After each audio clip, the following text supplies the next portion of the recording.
به نام یگانه خدای عالم. سلام و خسته باشید دوستای عزیزم. میریم ادامه تنفس رو با هم میگیریم در چی؟ جانوران. میگه در تنفس پوستی شبکه مویرگی زیر پوستی، نه درون پوستی بچه‌ها، با مویرگ فراوان. دو کلمه رو بولد میکنیم با هم داداشا. دو کلمه رو بولد کنین حتما. یکی اینه، یکم اینه. حواستون باشه اینا رو. خب ببینید آقا، میخوام یه چیز جالب بهتون بگم، من بدونید اینو. نگاه کنید. در تنفس پوستی شبکه مویرگی، نه سرخ مویرگ زیر پوست حساب میشه و مویرگاش باید فراوان باشه. خب یه چیزی بهتون اول یاد بدم، اینجا پوست یه لایه است، اینجا سنگ فرش چند لایه نیستش آقا جان. در اون جانوری که تنفس پوستی دارن سنگ فرش چند لایه غلطه، مثل پوست من و تو نیست که سنگ فرش چند لایه باشه. پس اولین نکته که باید داشته باشیم این بافت از نوع سنگ فرش چند لایه نیست و بافتی که در تنفس پوستی دیده میشه چی عزیزای من؟ تک لایه. این یادتون باشه. خب حالا سوال، نوع بافت ولی پوششیه ها، یعنی در پوست اینا یه بافت پوششه تک لایه دیده میشه. خب شبکه مویرگی فراوان، چقدر این جمله فراوان خوبه. وقتی میگه شبکه مویرگی فراوان بدون تنفس پوستی آقا جان.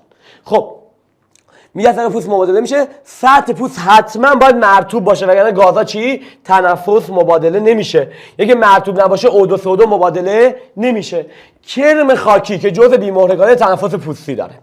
خب تنفس پوستی داره، یادتون باشه جانوریه با گردش خون بسته که ان شاءالله جلو الان میگم، گردش خون بسته ولی تنفسش پوستیه. یادتون باشه میگه تنفس پوستی در دوزیستان نیز وجود داره. سوال، کدوم دوزیست؟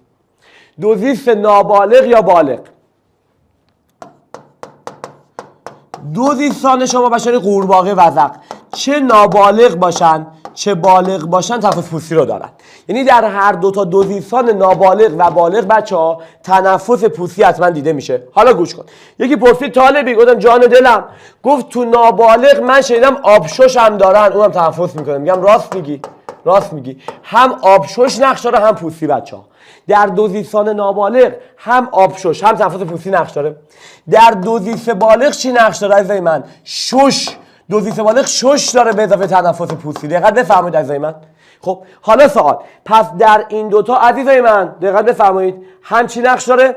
اینجا آبشوش و تنفس پوستی، اینجا شش و تنفس پوستی. یه نکته ناز در دوزیست نابالغ و بالغ، یک نکته ناز من بهتون بگم. اینجا دوزیست نابالغ سوال پرسید بیشتر تنفس پوستی میکنه یا با آبشوشش؟ ببینید این دوزیست نابالغه، آیا این دوزیست نابالغ بیشتر تنفس پوستی انجام میده یا آبشوشی؟ معلومه. ببینید بیشتر تنفس اینا بیشتر تنفس چیه؟ پوستیه. پس اینا بیشتر تنفس چی انجام میدن؟ پوستی انجام میدن. پس یادتون باشه دوزیست نابالغ بیشتر تنفس پوستی انجام میده. دوزیست بالغ مگه پوستی نیست؟ آره اینم بیشتر پوستی انجام میده. درسته شش داره ها ولی بیشتر تنفسشون چیه؟ پوستی. دقت بفرمایید چقدر این دوزیستان پیچیدن با اینی که آبشوش و شش دارن ولی بیشتر، یعنی 70 تا 80% تنفس اینا از طریق تنفس پوستی انجام میشه. خب آقا جالبه. پس یادتون باشه پوستشون تک لایه است. برای همین رگاشون خوب دیده میشه.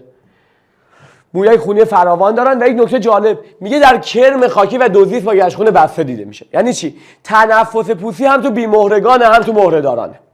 خب بله، ولی سوال گردش خونه همیشه چیه؟ بسته است، گردش خون باز دیده نمیشه. پس یه نکته میخوام یاد بگیرید. نکته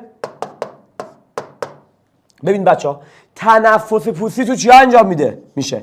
تنفس پوستی اگر بگن در جانوری با گردش خون باز دیده میشود غلط. هیچ وقت جانور با گردش خون باز تنفس پوستی نداره. اگه دقت بفرمایید همه جانورانی که گردش خون چی دارن؟ بگید تنفس پوستی دارن، کرم خاکی دوزیست. اینایی که تنفس پوستی دارن چیه؟ گردش خوناشون گردش خونه چیه؟ بسته است. پس در جانوری با گردش خون باز دیده نمیشه. حتما جانور گردش خونش چی باشه عزیزای من؟ بسته باشه لطفا. حتما چی باشه؟ گردش خونش بسته باشه. بریم بعدی. میریم بعدی. خب بعد یک تنفسیه به نام تنفس چی آقا؟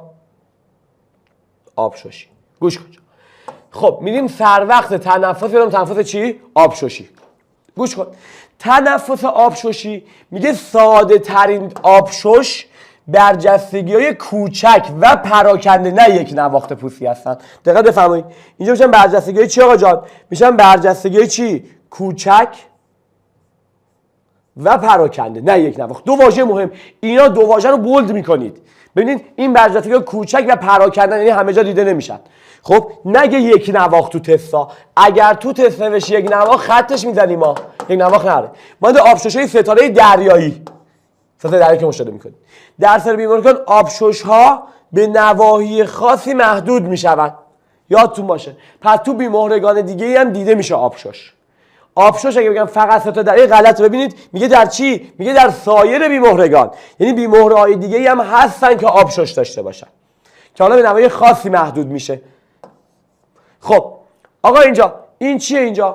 اینجا پوست اینم برجستگی. گوش کن، بازم اینجا یه پوست یه لایه است، خب که میخواد ازش رد بشه. بعد اینجا شبکه مویرگی زیرشه که اینم یه لایه است. خب گوش کن، پس چی میشه؟ یه لایه پوست اینجاست، اینه. یه لایه هم زیرش خوابیده. گوش بکنید، یه لایه هم چی خوابیده؟ زیرش خوابیده، میشه دو لایه. حالا اینا چه اتفاقی براشون میفته؟ اینا وقتی میخوان دخول وارد بشه، برن داخل چی میشه؟ از دو لایه باید رد بشن. نگاه برشمش، یعنی چی؟ یعنی O2 و CO2 بلکه در اختیار اینا قرار بگیرن، این آبشوش باید از دو لایه سلول رد بشن. پس چی میگیم؟ میگیم گازهای تنفسی باید از دو لایه سلول عبور کنن، نه یه لایه. ببینید باید از دو لایه رد بشه گاز تنفسی در اختیار این چی قرار بگیره. حواستون باشه اینو دوستان. خب من چیز جالبه بگم، اندازه برجستگی ها با هم دیگه چیه؟ برابر. ببینید درسته برجستگی ها پراکندن تو نواحی مختلف، ولی اندازه برجستگی ها با هم فرق نداره. خیلی نکته نازی گفتم ها، دقت بکن. اندازه برجستگی ها فرق نداره، یعنی برجستگی اینقدر اینم اینقدره. پس اندازه برجستگی ها میگه فرقی نداره. خب میگه کی آبشوش نیز داره؟ ماهیان که معلومه نوزاد دوزیست، یعنی دوزیست نابالغ، نه بالغ. اونا هم چی دارن آقا جان؟ دوزیست نابالغ هم چی داره؟ آبشوش داره. تبادل گاز از طریق آبشوش چی آقا؟ بسیار کارآمده جهت حرکت خون در مویرگ‌ها و عبور آب در طرفین. خب این بریم ماهی رو بگیم. میگه تیغ آبشوشی ماهی چیه؟ میگه آقا از آبشوش ماهی به ما بگو. ببین بچه‌ها، ما یک بخشی داره به نام کمان آبشوشی. هر کمان آبشوشی که دقت بکنید داره رشته‌های آبشوشیه. یعنی هر کمان آبشوشی هزاران رشته چی داره؟ آبشوشی. پس ماهی یه سری کمون داره.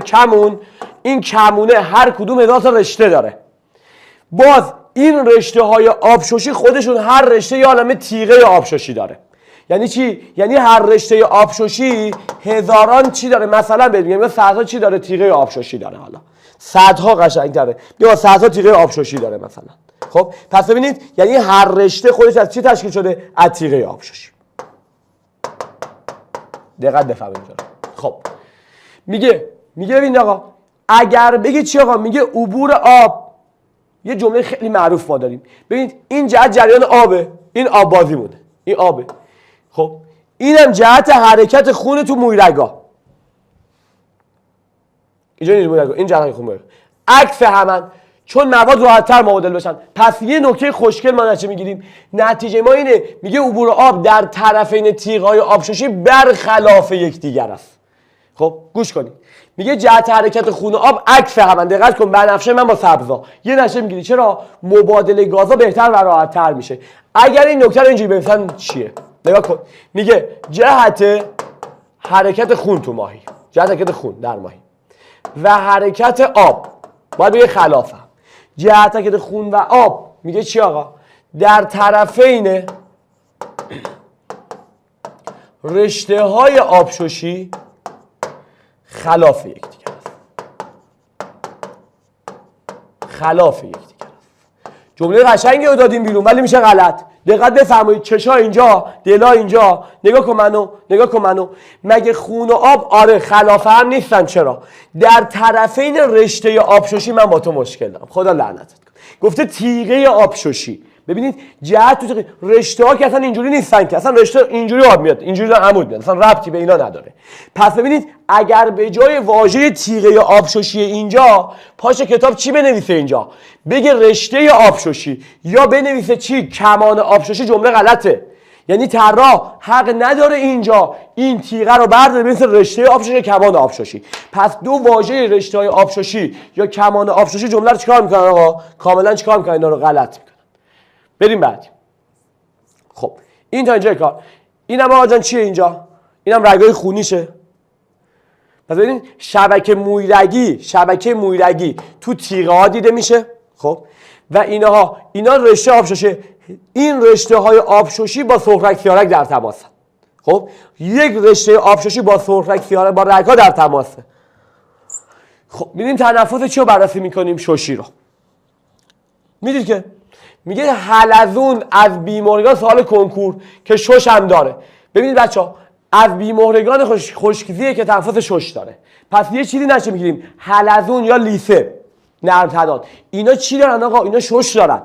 اگرچه این استثنای مهم زیست شناسی یادتون باشه شش داره، حلزون شش داره.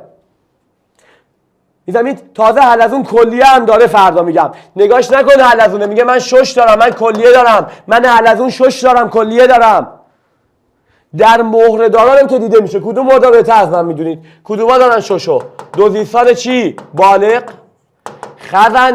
خزنده، پرنده، پستاندار، اینا شش. خب جریان پیوسته‌ای از هوای تازه در مجالات بخش معادله چی برقرار میشه. پس جریان ببینید ناپیوسته نیست تو تستا. دقت بفرمایید حتما جریانی که برقرار میشه پیوسته باشه. در مجال بخش مبادله‌ای برقرار میشه. سازوکارها رو بشه سازوکار تهویه‌ای. اگر جایش نیست سازوکار یعنی شش داشته باشه. برای آبشوش اگه ببینید سازوکارهای تهویه‌ای غلطه. ببینید وقتی طراح سوال بهت میگه در جانورانی که سازوکارهای تهویه‌ای دیده میشود. سازوکار تهویه‌ای یعنی چی؟ یعنی شش. حالا گوش کن. مهره داران میگه آقا ششاشون دو نوع سازوکار داره. یا مثبت یا منفی. گوش کن آقا. یکیش چی آقا؟ سازوکار اولش میگن فشار هوای مثبت. معروفه به چی؟ قورت دادن رو بهش میگن چی؟ پمپ فشار مثبت. فشار مثبت. این اولین نوع تهویه است تو این دوزیستان. نگاه کنید. قورباغه به کمک ماهیچه‌های دهان و حلق، یعنی به ماهیچه‌های اسکلتی شکل، نصاف. دهان و حلق ماهیچه اسکلتیش وارد عمل میشن. یعنی قورباغه اینجا دست خودشه، ارادی کار میکنه. به کمک قشر مخ. بچه‌ها وقتی ارادی میگم قشر مخ خودش اول میده تو دهن، بعد میده تو حلق. تیکه حلقش غیر ارادی ساقه مغز. پس پمپ فشار مثبت به وسیله ماهیچه‌های اسکلتی انجام میشه. هم دهن هم حلق ماهیچه‌شون چند اسکلتی. پس پمپ فشار مثبت قورباغه به کمک ماهیچه اسکلتیه. حالا گوش کن. این اسکلتی اولش ارادیه تو دهن وقتی میخواد قورت بده، وقتی میاد تو حلق غیر ارادیه. پس ببینید هم ارادی و غیر ارادی داره انجام میشه. ببینید چی میشه؟ ماهیچه‌اش اصلا اسکلتیه ولی پمپ فشار مثبت در ابتدا تو دهن ارادیه و در حلق به صورت غیر ارادی میره پایین. یادتون باشه. تو قورت دادن میگن. ببین چجوری قورت دادن. اول بینیش بازه، حفره دهانش پر از هوا. حفره دهان پر از هوا میشه. حالا بعد چی میشه آقا جان؟ ببینید پر از هوا میشه. اینجا ششا خالی ان. گوش کن. پس هنگامی که بینی باز باشه دقت بفرمایید ششا چی ان؟ خالی ان. پس اینجا که پر از هوا ششا چی ان؟ خالی ان هنوز. اینجا ششاش خالیه. خب زمانی که بینی بسته میشه میگن قورت دادن، به اینجا میگن قورت دادن.